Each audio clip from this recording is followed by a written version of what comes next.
বিসমিল্লাহির রহমানির রহিম। সকালবেলা আবারও আসলাম তিস্তা ব্রিজের মাল সামানা যেখানে রাখে বা যেখানে মাল সামানা তৈরি করা হয় সেখানে একটু আসলাম। দেখতেই পাচ্ছেন এখানে ওই চায়নারা থাকে, আপনারা দেখতে পাচ্ছেন মাল সামানাগুলো ছড়িয়ে ছিটিয়ে আছে। আর এখানে ওই যে ব্রাক ঘরগুলো আছে, এই ঘরের মধ্যে চায়নারা থাকে।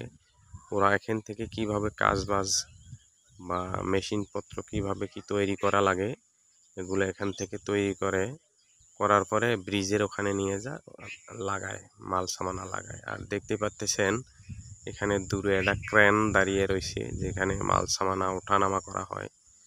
এখনো সকালবেলা, দেখেন এখানে লাইট জ্বলতেইছে, দেখতে পাচ্ছেন। এটা হলো আপনার ওই যেদিক দিয়ে গাড়ি ঢোকে এখানে সিকিউরিটি গার্ড আছে, সিকিউরিটি গার্ডের দায়িত্বে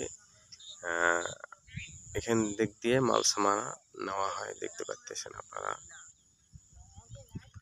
এটা হচ্ছে রাস্তা, এটা হচ্ছে আপনাদের এই দিক দিয়ে মাল সামানা আসে, এই দিক দিয়ে আসিয়া এই দিক দিয়ে এটার ভিতরে ঢুকে এখানে কাজ কাম হয়। এখানে দূরে দাঁড়িয়ে কিছু জিনিস দেখা যাচ্ছে, এখানে সিমেন্ট গলানো হয়, গলিয়ে তারপরে মাল সামানা তৈরি করা হয়।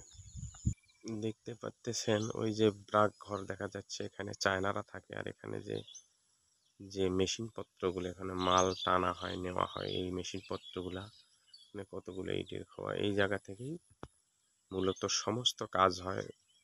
সেগুলো আবার নিয়ে যাওয়া হয় ব্রিজের গোড়ায়, ওখান থেকে ব্রিজের কাজ করানো হয়।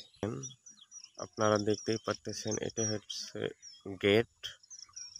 দূরে এই যে সবকিছু দেখা যাচ্ছে, একটু দেখাচ্ছি আপনাদের জুম করে। এই জিনিসগুলো দিয়েই সবকিছু তৈরি করা হয়। আর এখানে যে মাল সামানাগুলো সবকিছু রাখা আছে।